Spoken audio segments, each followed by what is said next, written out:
এ কি, এখানে তো কাটা গাছে পথ আটকে রয়েছে, সামনে এগোবো কি করে?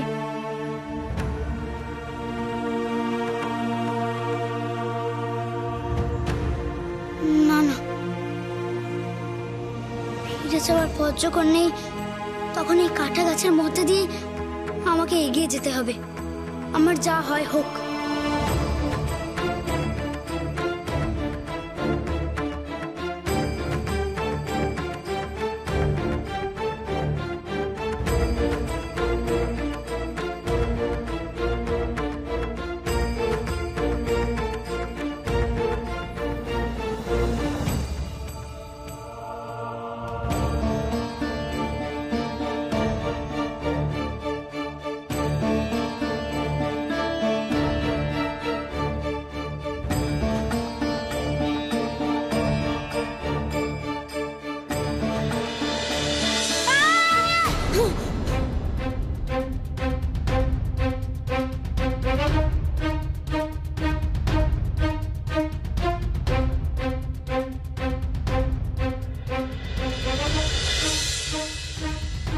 হে মহাকাল, তুমি আমার একই পরীক্ষা নিচ্ছ ঠাকুর। কোন পথে চলেছি, কোন পথে?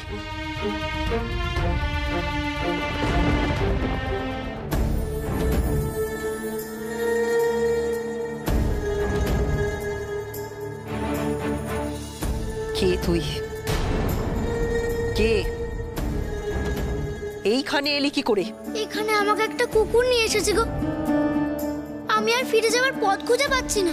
এই স্থানে একবার এলে অত সহজে কি ফিরে যাওয়া যায়? আমি আসতে গিয়ে তুমি ছাড়া কাউকেই দেখিনি। তার মানে তুমি আমার ফিরে যাওয়ার পথ আটকেছো? সত্যি কথা বলো তো, তুমি কে? কেন চিনিস না তুই আমাকে?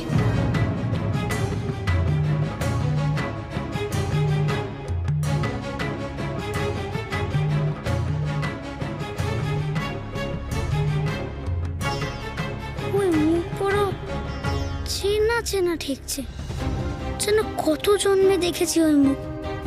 কিন্তু কি হলো বল, চিনিস না আমাকে? আমার চেনা কেউ এমন বিজন বিভূয়ে আসবে কি করে? তুমি এমন মৃত গাছ দিয়ে পথ আটকে রেখেছো, আবার চিতার উপর বসে আছো। তোমাকে দেখে তাই আমার কথা থাক, আগে তোর কথা হোক। শুনেছি তুই নাকি নির্বাণ চাস না, বারবার জন্ম নিতে চাস, কিন্তু বারবার জন্ম নিতে গেলে আগে যে মরতে হবে তোকে। তোমরা তো এত জোর আছো গো এখানে, তোমরা কি কেউ কোনোভাবে পারো না আমার বাচ্চাকে ফিরিয়ে আনতে? দেখো না গো, দেখো না একবার চেষ্টা করে। কি চেষ্টা করবে বলো তো? সবাই তো চেষ্টা করছে, কেউ তো একবারের জন্য পাহাড়ে উঠতে পারছে না। নতুন করে আবার কি বিপদ আসলো কে জানে। তুমি তো সব পড়া শুনে এসেছি, আজ তাহলে তুমি লোকনাথকে ফিরিয়ে আনতে পারবে না?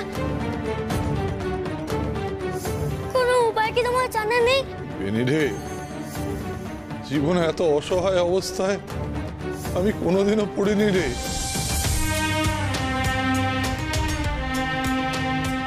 নিয়তি কোন নিঠুর বাঁধনে বাঁধলো আমাকে আজ।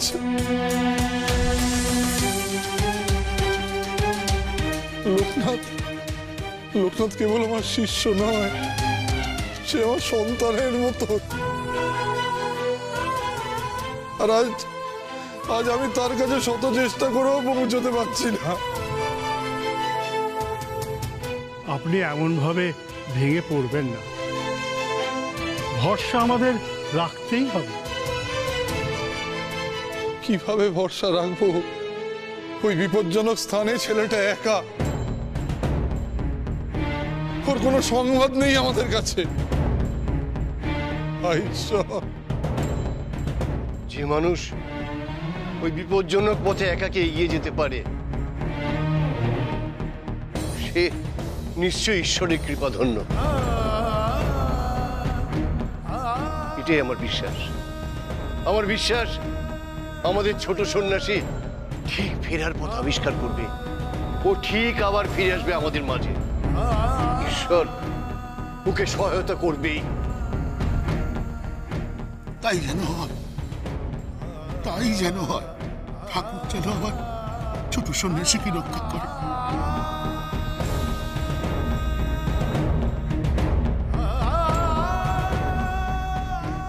মরণ, মরণের কথা আমি জানি না। তবে অদৃষ্ট যদি তাই থাকে তবে তো অদৃষ্ট নয়, অদৃষ্ট নয়, আমি তোকে নিয়ে এসেছি এই উপত্যকায়।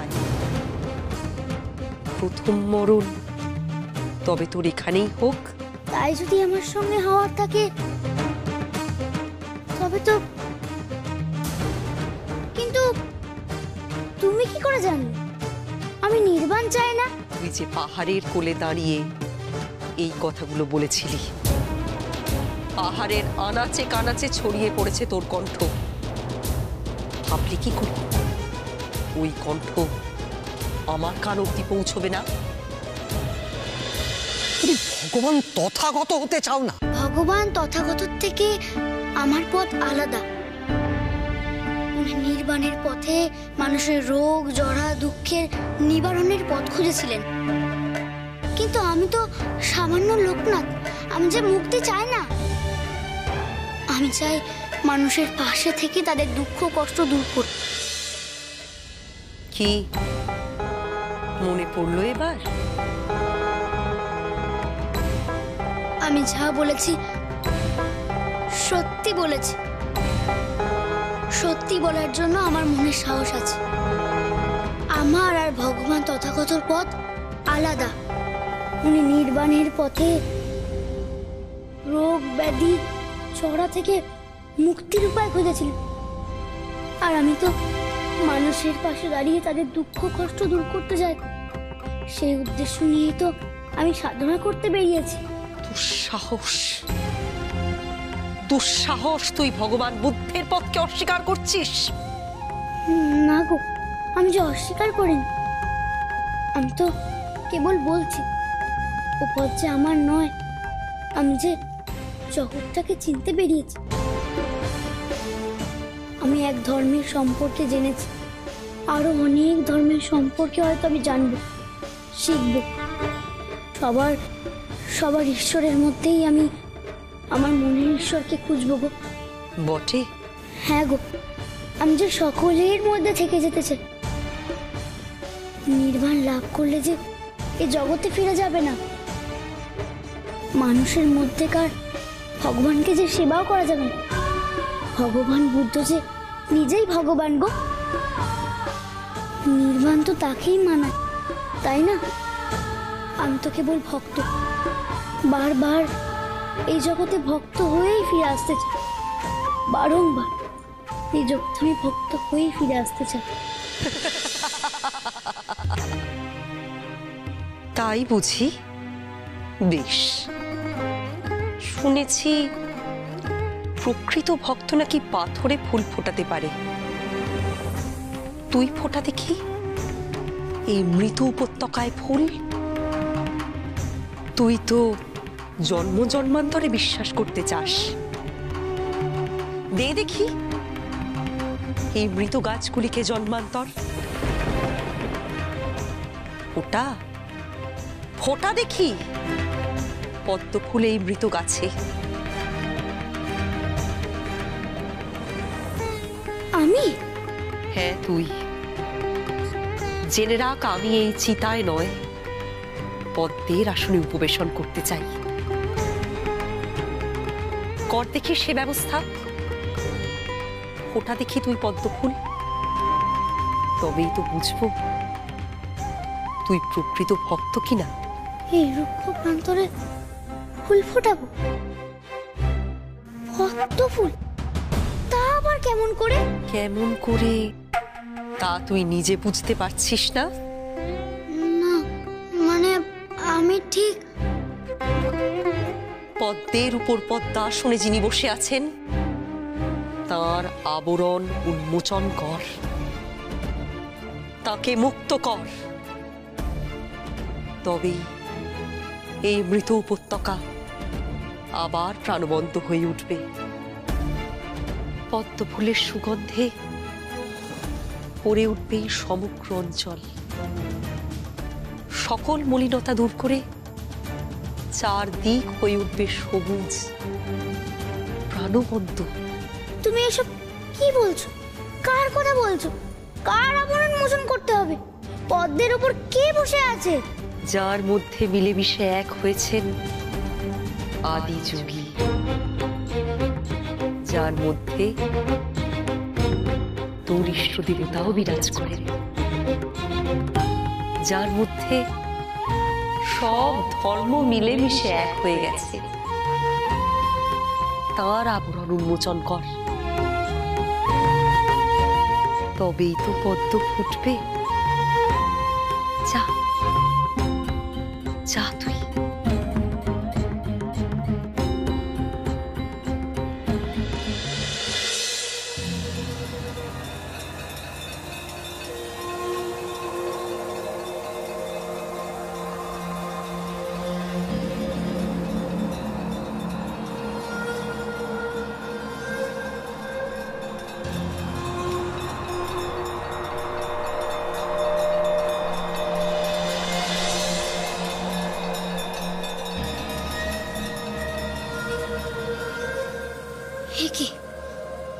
এটা কি হলো? আমি সব কিছু স্পষ্ট দেখতে পাচ্ছি না কেন? ও মহাকাল, আমায় তুমি রক্ষা করো প্রভু।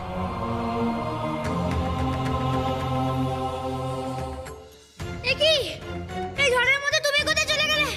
কোথায় গেলে তুমি? ওই গাছগুলো তো আর নেই। কি কোথায় চলে গেলে তুমি? কোথায় গেলে? এমন দেখানো হচ্ছে, কোথায় গেলে তুমি?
ওই দেখো, ওই তো লোকনাথ।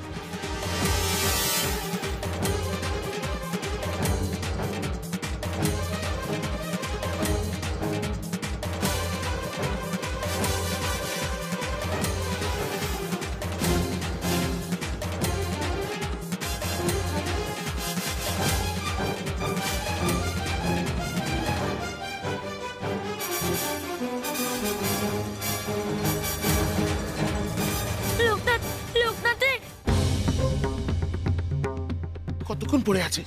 কিছু হয়নি তো?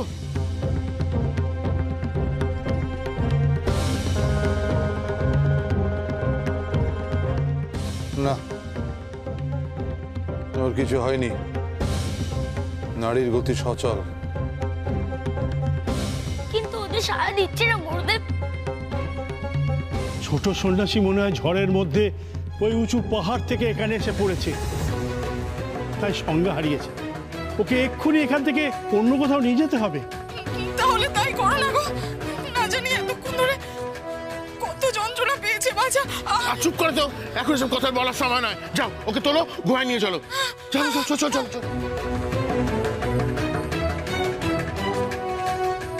হ্যাঁ হ্যাঁ, তাই চলো। বাছা বাছা। মৃত্যু উপত্যকা থেকে প্রাণ নিয়ে ওই বালক ফিরে এসেছে, এমনটা কি করে সম্ভব? হে ভগবান তথাগত, আমি কি তবে সত্যি ভ্রান্ত বিচার করেছি এই বালকের বিষয়ে? ও কি তবে সাধারণ বালক নয়? না না না, এমনটা হয়তো না হতে পারে, হয়তো সবটাই কাকতালীয়।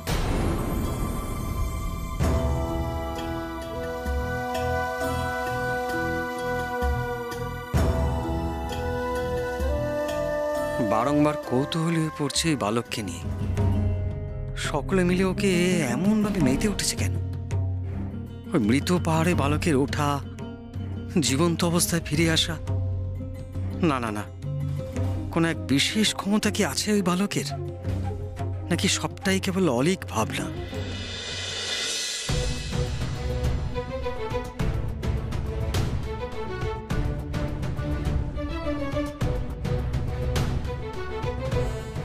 লোকনাথ, লোকনাথ, লোকনাথ এখনো চোখ মেলছে না কেন?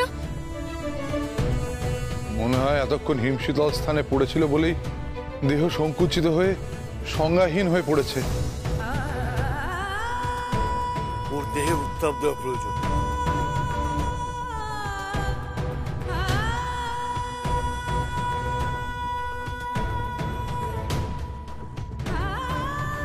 লোকনাথ, লোকনাথ তুই চোখ খোল।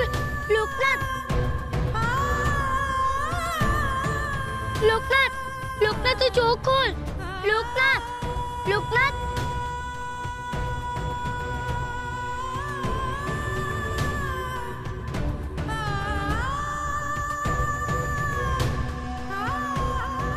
আচ্ছা, খানিক উষ্ণ জলের যদি ব্যবস্থা করা যেত। হ্যাঁ, এখনই যাচ্ছি। গুরুদেব, লোকনাথের জ্ঞান ফিরে আসবে তো?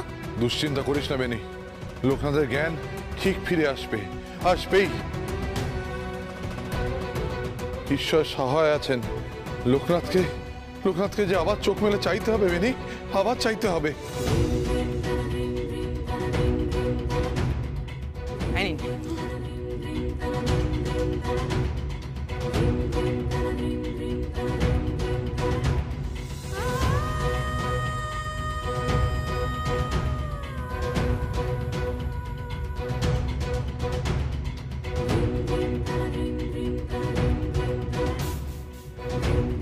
গুরুদেব, এখনো যে চোখ মেলে চাইছে না, হাত পা সব একেবারে শীতল হয়ে রয়েছে।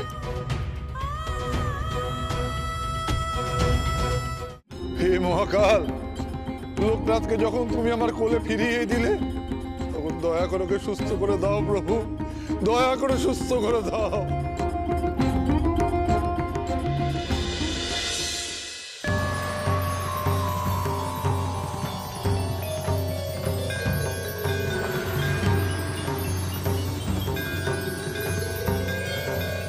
গুরুদেব,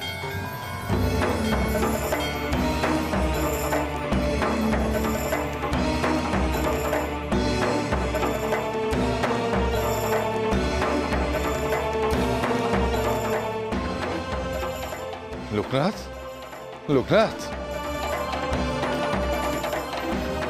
এদিকে দেখ একবার বাবা, এদিকে দেখ।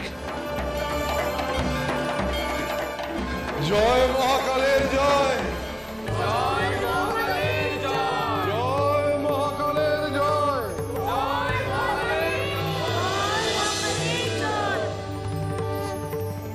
জয়, জয় মহাকালের জয়।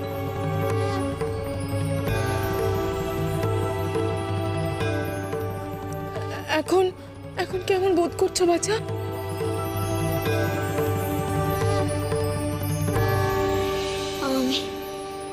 আমি একদম ঠিক আছি, আমার কিচ্ছুটি হয়নি। কিন্তু আমি যে দেখলাম তা কি সত্যি, না সবটাই স্বপ্ন? কি দেখেছো তুমি?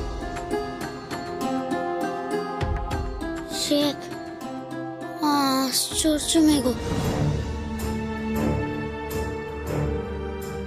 সবুজ রঙে রাঙানো, দেখে বড় চেনা মনে হলো। মৃত্যুর উপর বসে আছে যেন। মৃত্যুর ওপর বসেছিল সে? তার অর্থ? আমি দেখলাম সে চিতার উপরে বসে আছে গো। আমায় বললো তার পদ্ম চাই। এবার সে পদ্মর উপরে বসবে আর বলল, এই প্রান্তের মরা গাছদের জন্মান্ত তেতুই, তোর কাছ থেকে পদ্মের আসন চাই আমার।